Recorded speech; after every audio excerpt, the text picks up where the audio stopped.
Hi, it's Lee from the Japanese Water Gardens. In this video, I'm going to do something a little different. Last week I visited Pual's pond in Derby. He had a persistent drip from one of the rubber boot fittings on his filter. The problem was resolved by cleaning it up and resetting it on a spot of aquarium silicone. Being a keen DIYer, Pual built this pond himself about 17 years ago. It is 18 foot long, 10 foot wide and 4 foot deep, around 4,500 gallons.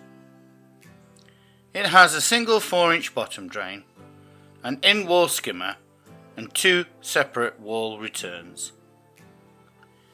It is waterproofed with a high quality rubber liner.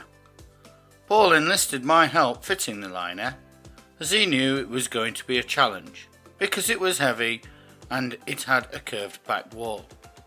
Together we managed to get it in neatly and we were both very pleased with the results.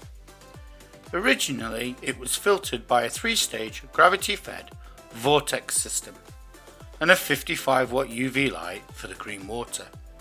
But over the years some changes have been implemented and Pual now has a more modern system. Whilst I was there talking to Pual about his pond, he was telling me about his new drum filter. He was most impressed with how it was working and suggested that I shoot some video of it. And the first filter system that we put on was the old-fashioned gravity-fed filter. Yeah, vortexes.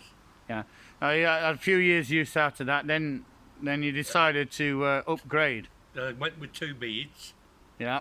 And then Oasis bought the drum filter, and I've never looked back since. It's the best filter I've ever seen.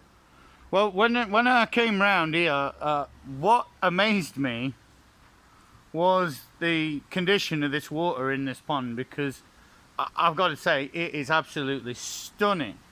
The water is gin clear. You can see straight to the bottom. How deep is the pond? Is it 4 foot, 5 foot deep? And it is absolutely crystal clear. There isn't a single piece of algae in there. Nothing. The water just literally sparkling. So why don't you show us these new filters, what you've got on, and we'll have a look.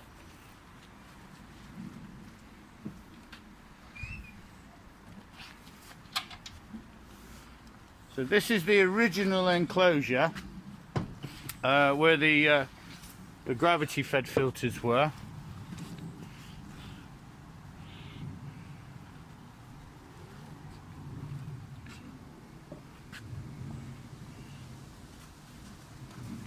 And now, so they was removed and you tried 2 bead filters. Yeah, a big bead and a small bead. Did they work particularly good, or? They was all right, but the problem is they needed cleaning twice a week, so we never got on holiday. We're married to the pond. Yeah. So Oasis bought this beauty out, and now I only have to clean the bead once a month. The drum looks after itself. It's on automatic. I've never had to touch the drum. I've never cleaned it. That's good then. So what we've actually got is a 4-inch bottom drain, which is coming from the bottom of the pond. That must be some of the original pipe work in there. And then that goes to the drum filter, the Oasis drum filter. And the Oasis drum filter is doing all the mechanical filtration. And then at the back of that filter, we've got a pump. Let's have a look what sort of pump that is. That's a superfish pump, so quite an economical pump to run. And that's pulling the water out of the back of the drum, and then it's taking it through into your bead filter here. Yep. Now this is what you're on about, that you're cleaning what, every month, or? Once a month. And how do you clean that out? What's involved there? Well, it's you start with the rinse, with the main pump there, and then you do a back wash, which takes about 5 minutes to back wash, and then you do a rinse, then you release the air, and that's it. Okay, So the drum's doing the mechanical side of things, and the bead is there to do the biological stuff. Yeah. After it's been through the bead, it's coming back round, down, UV. through UV light. Now you've just replaced this UV light with one of the new TMC ones by the looks of it. That's not the original UV, is it? No, you put the original one in. Yeah. So you replaced it with another TMC one. This Yeah. is the new style to it, TMC one. It's so easy to replace the bulb. There's no. The old one was very annoying. Yeah, I know what you mean. The old new one, it's a the old one was better- awkward as hell to get the Yeah. sleep, the bulbs in and out, and the You end have to caps put through. butter on the like wire to pull them up. Yeah. Well, yeah, I know. I think You told me. You gave me that tip. I did. Yeah, that's true. So these are a lot easier now, aren't they? You just Yeah. literally have to Set the end unscrew up. them panels on the end, then they slip right off. That gives you direct access to the bulb. So to replace the bulb, all you do is you just wiggle on the adapters until they fall off the bulb, and then you can just gently slide the bulb out to the side, put a new bulb in, and obviously reconnect the adapters on the end of the bulb, and then them covers just flip back on, 2 screws hold them in place. Dead easy. There's a much more elegant design that they've come up with, and it obviously goes a long way to addressing some of the issues that they had with the previous one. So after the water's gone through that UV, it goes back to the pond. Now they're the 2 original returns that we put in on the far side over there, and then the whole process starts again. So the water's coming in there, dropping through the bottom drain, coming round here. You've got a big 4-inch valve to hold everything back when you're doing any maintenance, into the bead filter, into the drum filter rather. The drum filter's doing all the mechanics. Pump's taking it out over there. The bead filter does all the biological work. Back through the UV light. Can get that in, which we can, and then it goes back to the pond. They've also got a skimmer here as well. It looks like that skimmer is actually being piped directly into the drum as well. So that's how you're getting a pull on that skimmer. Now the other interesting thing what I've noticed, and this is something that I think is a very good idea and a lot of people should adopt, is you've actually got a gentle feed, a trickle of water coming into this thing all the time, and what that's doing is it's keeping the pond topped up. It's giving the pond a gentle water change, and it makes sure that when water has been displaced from the system, when the drum filter does its wash, it tops up that water again. So that water, it's actually the other people that have installed the drum have come up with this quite a interesting way of fitting an overflow to your pond. There's a little 90-degree bend in there, and then that's going into a T-piece, and it's going down to the bottom of the filter and meeting up with the waste from the drum. That's quite a clever little way what they've done that actually. Very good. That's why the quality of the water is like it is. The water is amazing. I don't think I've ever seen a pond with water clarity better than that. It's astonishing, Paul. It cost a few quid, but it got there. Yeah, I can see it there. It's obviously you've done a good job with this. Thanks to the Oasis. Yeah, I think the Oasis filter, the Oasis drum filter, is definitely one of the best. But you won't get the quality, I don't think, unless you use a bead with it. The bead Right. and the drum go together like, you know. Yeah, I agree. I mean, I think if you use the strength of the drum is the way that it handles the solids. Yeah. It gets rid of all those troublesome solids, and it does that automatically. And we've So- had no parameters. We've had 0 pneumonia, 0 nitrite. Sometimes our pH is slightly up, but that's nothing to worry about. No, that's local water. I mean, locally, we're actually in Derby, and the water locally is usually quite hard and It is alkaline. very hard. So the pH round here, it's usually 8 to 8.5, and that's just something that we have to live with. But it doesn't bother the fish. I mean, the fish are used to it. And also, I think there can be some advantages with having a hard water. You generally get a more stable pH if you've got hard water. 3/4 of the fish are Japanese water gardens. Thank you. The shigois are what? Nearly 13 years old. We bought them when they were about 9 inches. They've done really well then. So, how big are these chagois now? Have you ever had them out to? To be honest with you, Lee, I haven't, because I don't want to stress them. No. So they're not the fish that you go into your pond and they only come out if there's a real good reason to get them out. Reason to take them out, because they're all chilled out, and you know that's the way they grow. I mean, I hope that she don't go anymore. No, it looks like it's still growing to me. I know, that's the problem. Well, then again, I suppose there's enough room in the pond for a lot of growth, to be honest. So this drum filter then, for people that have not come across these things before, what a drum filter is, I describe it as a bit like a washing machine actually. Correct. Inside the filter there is a drum that's lined with a fine gauze. What I'm going to do, we'll take the top off. If you jump in there, Paul, and take the top off, we'll have a look and explain what's happening. God, if we have an accident here, we'll be in a right state.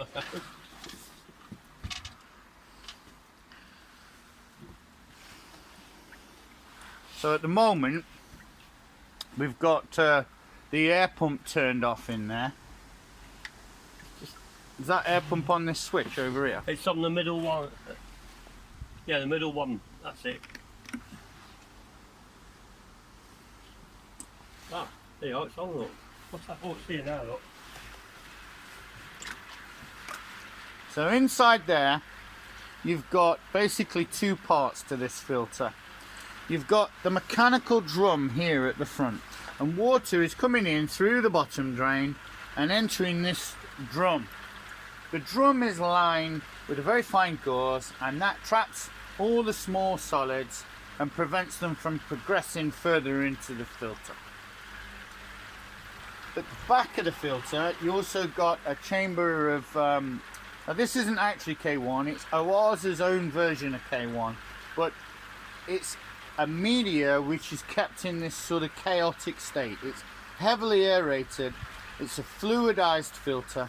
You get lots of oxygen in there. It's very efficient biological filtration that'll break down the ammonia, break down any nitrites, and keep the water fit and healthy for the fish. Now over time, what's happening is this gauze is becoming clogged with solids that are coming in from the pond.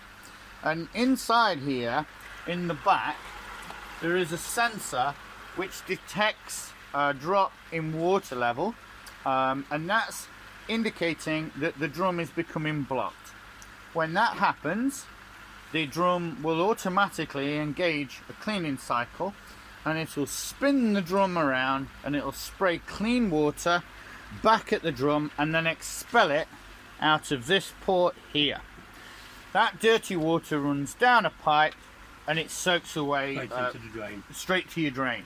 Can I just say, Lee? Yeah.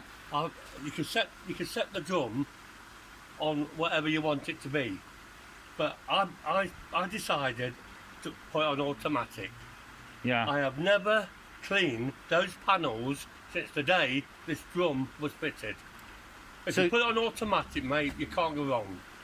So basically, it's been set up and it's been running for what? I don't know, what, 2 years? 3 years. 3 years. And you've done almost nothing. Nothing To it. Absolutely nothing. So it's stayed in fully automatic mode. The drum has a panel which is supplied with it, and this is a control panel. And this is actually quite a technically advanced piece of equipment. But the way that it's been set up here is in the fully automatic mode, which is what Paul's on about. And it's able to, you can go into the settings on this thing and you can change them so that it does cycles on a much more regular, frequent basis. It also records how many cleans it's done in a 24-hour period. All this information is stored in here, and you can access this information. It's actually quite easy to do that. When you get one of these filters, you get a book with it, and it must be 300 or 400 pages long, and it's a little bit daunting. It is, isn't it? It's a bit daunting, the book. But when you actually go ahead and get this thing working, it's actually a lot more straightforward than what you think it's going to be. And you can tinker with them settings if you want to, or you can just leave them in the auto mode, which is... You will get used to it. Now, sometimes I'm going to try and make it do a clean here, because while we've been here, because Paul's water is so amazingly clean, it doesn't really do many cycles, but you can trigger a cycle by pressing the clean button on the control box, and that has started the cycle running. So what's happening right now is that drum inside there is rotating away, and clean water is being sprayed at the drum, and then the dirt is being expelled out of the front, and it's running down this pipe to the soakaway that's here at Paul's house. And that's it. It doesn't make a lot of noise, it's not using a lot of electricity, and this filter is remarkably compact for the size of space that it takes up. It's extremely efficient. Another thing what really impresses me about the Oaza filter is the build quality is extremely high. There's many things on this filter where Oaza could have saved a lot of money, just made, for instance, this lid. It's a very high quality lid. It looks like it's made out of some sort of composite material, so it's very robust, very lightweight, very durable, and they didn't need to do that. They haven't compromised on anything.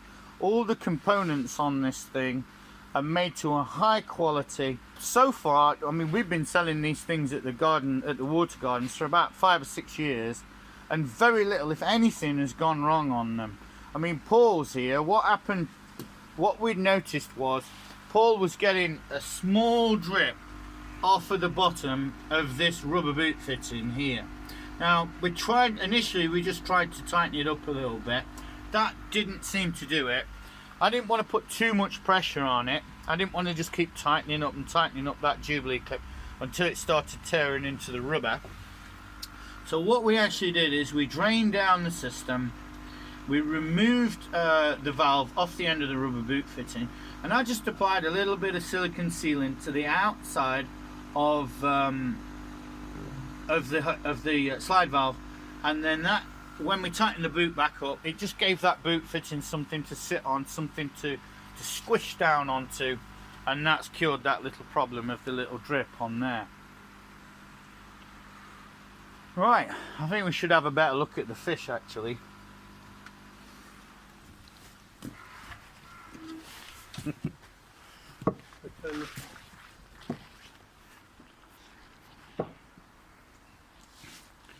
When this pond was first made, you didn't have this cover over the top, did you? No. No, so it ran for... Herring problems. Oh, bloody hell, heron problems. Well, I think herons in this area are a big issue. Because, of course, you got the river... Castle. You got Ulverston Castle just down the road, you got the Trent. In Nottingham, we've got a big nature reserve as well called Attenborough. And there is hundreds of herons down there.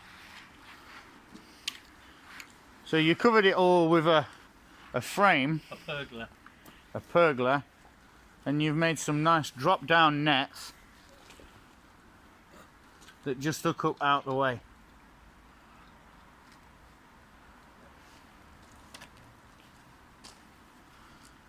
Did you make this cover yourself? Yeah, me and my mate, yeah. There you go, these. So here they are, the fish. And we've got some food for them. We can chuck Yep. some food in, and I just can't get over how sharp this water is. And this liner is completely clear of algae and blanket weed. There's nothing on it. Have you treated it for blanket weed? Or? Yeah, I did the blanket weed killer about 6 weeks ago. Right. It's worth pointing out as well that we're here today, and I mean we're in the middle of October, so I'm quite surprised that these fish are still feeding as much as they are, because it's starting to get a bit cold now at night, isn't it? It don't bother them, to be honest. I think it with it being the 4 foot, the depth 4 foot. I think it's it's a lot warmer than some ponds, and especially because there's 4.5 about 5,000 gallons. Yeah. And when we did this using a liner, and at the time I was a bit concerned about using the liner because it's got a radius on it. But I think we made a fairly good job of getting that liner in nice and neat. I think the best bit about it is I didn't what's the word, come back with money. I wanted a boot tool guaranteed for liner, and I think that's what helped most of all, because it was a good quality liner. This liner that went in here is I believe it would have been Firestone rubber liner. You'd get a lifetime guarantee with it. It's over 1 millimeter thick. It's EDPM rubber. Yeah. It's a really good, solid, robust liner. Now, a lot of people, I think, if you're going to do a pond with a liner, you shouldn't compromise and use a PVC liner. Cheap one. Because eventually it's going to need to be removed and put in, and a new one is going to have to be put in its place.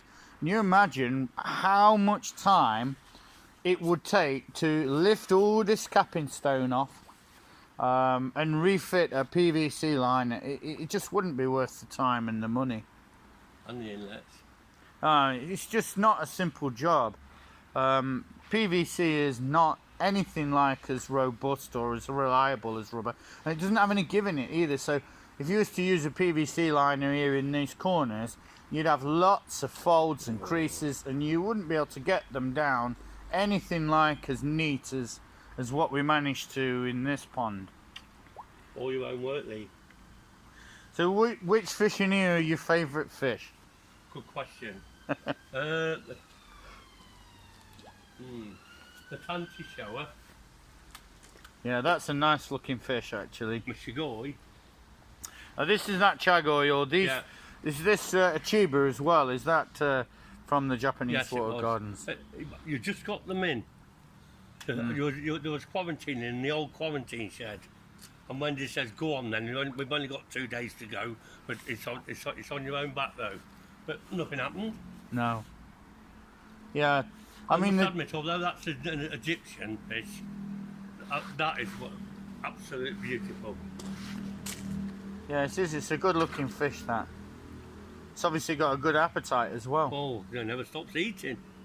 I mean, it looks like all these fish are eating really well. Oh, they are, be honest. I mean, it's very strange. I mean, some of them like will grow very fast, and some of them will grow forever. Take forever. Yeah. It all depends on the breed, I think. So they're all different, aren't they? Some of the fish are a bit more friendly than the others. Yeah. Some feed a bit more ferociously, and some of them just seem to be a bit more reclusive. You've got some nice fish. Now, some of these fish have come from. Where else have you been for these fish? Queenie Koi. Yeah, which is in Leicester. And Richton Koi. And Richton. Well, they were in Burton, but they've moved to Wales now. They've given up the business. Yeah, you've got some nice fish in here, Paul, I must say. We've got a couple that, I mean, I want to get rid of the ghost koi, but it's Janet's first fish and she won't get rid of it. No. Well, I mean, everybody, you know, gets different things out of the hobby of koi keeping, and I must admit though, it does look really nice. It looks like someone's carved the markings, like Yeah. with, you know, just carved them into it. I'm very proud of some of these fish. Some of these fish are absolutely stunning. yeah, they are. Do you spend a lot of time with the pond? Yeah, I do. I love it. When I'm stressed or in a bad mood, I come out here. I sit down with the fish. About half an hour later, I go back in and I'm in harmony. The Perfect. fish, there's nothing better than fish. No. Before you had this pond, you actually had another pond over here, which I'd remembered from before. Now you shut this pond down, presumably because you wanted to make this sort of nice seating area and everything. And the cost was getting a little bit. Again, to have run 2 ponds, it was getting really costly. Yeah, I mean, I think it's really nice now how you've got it. I particularly, I'm very impressed with the way this filter's working. Fantastic filter. Getting the filtration right on a pond is. I can't stress more than anything like the Lee. If you don't get your filtration right, then you're going to have a nightmare. Well, I don't think anyone can argue with the condition of this water in this pond. It is absolutely crystal clear. It's absolutely unbelievable. It certainly would. I mean, I can't believe that there's no algae growing on the side, and I can't believe how clear the water is. No solids and nothing. Absolutely brilliant. Well, thank you for letting me film your pond anyway today, Paul. It's a pleasure, Lee.